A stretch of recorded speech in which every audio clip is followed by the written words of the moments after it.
It was a foggy morning in Windsor when the sound of the church bells echoed through the silent palace corridors.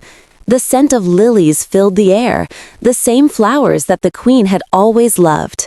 Outside, the flag flew at half-mast, and a thin layer of mist hung over the castle gardens. Servants moved quietly, their eyes red from sleepless nights. The Queen was gone, and with her, an era had ended. Welcome to Crown Secrets. If you love mysterious royal stories, then don't forget to subscribe to our channel, Crown Secrets. The silence after the crown. For 70 years, Queen Eleanor had ruled with dignity and grace. Her people saw her as a symbol of strength, a woman who never showed weakness. But behind the closed doors of Buckingham Palace, there were whispers of a secret she carried close to her heart, a secret she had promised never to reveal. The Queen's death had brought an ocean of sorrow across the nation. Crowds gathered outside the palace gates, holding candles, singing hymns, and placing flowers along the black iron railings. But inside, in the dim light of her private chamber, something waited, something untouched for decades. In the days that followed her passing, royal archivists began the slow process of cataloging her belongings. Every letter, photograph, and diary entry was recorded, sealed, and sent to the royal archives. But one afternoon, as the palace staff cleared her writing desk, they discovered something odd. At the back of a locked drawer, hidden beneath layers of velvet, lay an old envelope, sealed with red wax and marked with a single word in the Queen's handwriting: "To be read after my death." The hidden letter. The letter was old, the paper slightly yellowed, the ink faded but still readable. The royal crest at the top shimmered faintly in the soft light. The Queen's private secretary, Sir Jonathan Hale, held it in trembling hands. For a moment, he hesitated.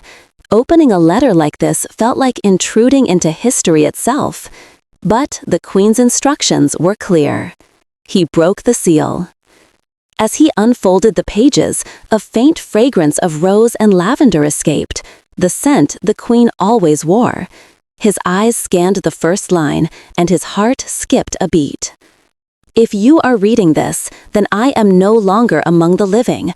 But there are truths that the world must finally know, not for scandal, but for peace. Sir Jonathan sat down, his hands shaking. He continued reading. In the summer of 1954, before I was crowned, I met a man, not of noble birth, but of noble heart. His name was Thomas Whitmore, a historian sent to catalog the royal archives. He was unlike anyone I had ever known. He spoke to me not as a queen, but as a woman. And for a brief moment in my life, I forgot the crown and remembered what it felt like to be alive. Sir Jonathan stopped reading. The air in the room felt heavier now. He looked around, as if the walls themselves were listening. The Queen continued. We would meet secretly in the palace library after midnight. We spoke of books, of freedom, of life beyond duty. But the royal family cannot afford love that defies the bloodline. When our meetings were discovered, he was dismissed, quietly, without scandal. I never saw him again. But I kept one thing, a letter he wrote to me on the night he left. I hid it inside the walls of the palace, behind the portrait of Queen Victoria in the East Corridor. If anyone should ever find it, they will understand what love means to a woman who was never allowed to love. The search begins. Sir Jonathan immediately ordered a discreet search. Late at night, when the palace halls were empty, he and two trusted archivists entered the East Corridor. The marble floors glowed faintly in the light of their lanterns. The portrait of Queen Victoria loomed above them, grand, majestic, and untouchable. They carefully removed the frame. Behind it was